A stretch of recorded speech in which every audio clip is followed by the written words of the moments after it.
Hi everyone. Hi guys, మేమందరం సప్ప శృంగి గుడికి వెళ్ళాము, అందరం వెళ్ళాము. వీధుడు అంత బాగుందో. మేము రోడ్ పైకి వెళ్ళాం, తర్వాత కిందకు వచ్చి ఏమో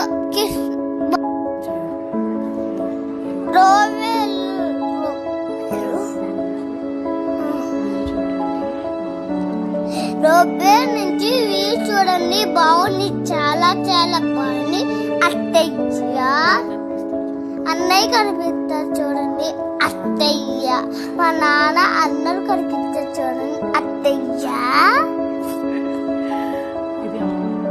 ఇది అమ్మవారు, అత్తయ్య. మళ్ళీ దిగేటప్పుడు అత్తయ్య. అది కొన్ని ఇదిగో అమ్మ, అత్తయ్య. మళ్ళీ కొన్న దిగినప్పుడు అత్తయ్య. బాగుందా అత్తయ్య?